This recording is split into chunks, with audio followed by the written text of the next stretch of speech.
ஆன்மீக நண்பர்கள் அனைவருக்கும் அன்பு கலந்த வணக்கங்கள்.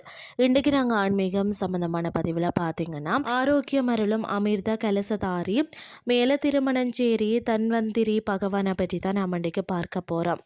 அதாவது இன்றைய ஆன்மீக பயணத்தில் நாகப்பட்டினம் மாவட்டத்தில் அமைந்திருக்கக்கூடிய மேல திருமணஞ்சேரி அருள்மிகு லக்ஷ்மி நாராய பெருமாள் திருக்கோயிலில் எழுந்தருளி இருக்கக்கூடிய ஒரு விசேஷமான சந்நிதியை பற்றி விரிவாக பார்க்கலாம். அதாவது பார்த்தீங்கன்னா, இங்கே கையில் அமிர்த கலசம் தாங்கிய நிலையில் தன்வந்திரி பகவான் தனி சந்நிதியில் வடக்கு நோக்கி வீற்றிருக்கிறாராம். இந்த ஒரு வரி தகவல் பார்த்தீங்கன்னா, இந்த தலத்தின் மருத்துவ சிறப்பையும் பக்தர்களுக்கு அவர் அளிக்கக்கூடிய ஆரோக்கிய வரத்தையும் பறைசாற்றுகிறதா.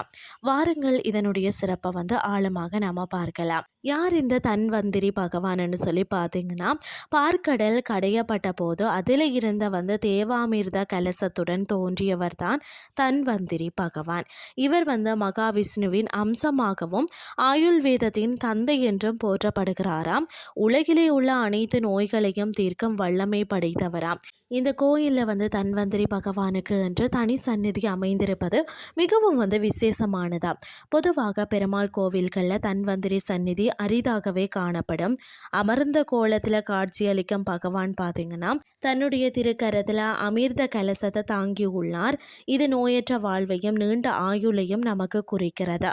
இவர் வடக்கு நோக்கி வீற்றிருப்பது மற்றொரு முக்கிய சிறப்பம்சமாகவும் இருக்கிறது. வடக்கு திசை என்பதை பார்த்தீங்கன்னா குபேரனுக்கு உரியது. மற்றது ஆரோக்கியம் செல்வம் பெருகும் திசையாக கருதப்படுகிறது. வடக்கு நோக்கி பார்த்தபடி தன்வந்திரியை வணங்குவது பார்த்தீங்கன்னா அனைத்து விதமான பிணிகளையும் நீக்கும் என நம்பப்படுகிறது. பிரார்த்தனை மற்றது நேர்த்திக்கடனை பார்த்தீங்கன்னா, அதாவது தீராத நோய்களில் அவதிப்படுறவங்க, அறுவை சிகிச்சைக்கு பிறகு அல்லது முன் ஆரோக்கியம் பெற விரும்புகிறவங்க கூட இவரை சரணடையலாம். விசேஷ நாட்கள் புதன்கிழமை மற்றது அஸ்த நட்சத்திரம் இவருக்கு மிகவும் உகந்தவைன்னே சொல்லலாம். நீண்ட கால நோயால் அவதிப்படுறவங்க இவருக்கு மூலிகை தைலம் அபிஷேகம் செய்து வழிபாடு செய்கிறார்கள்.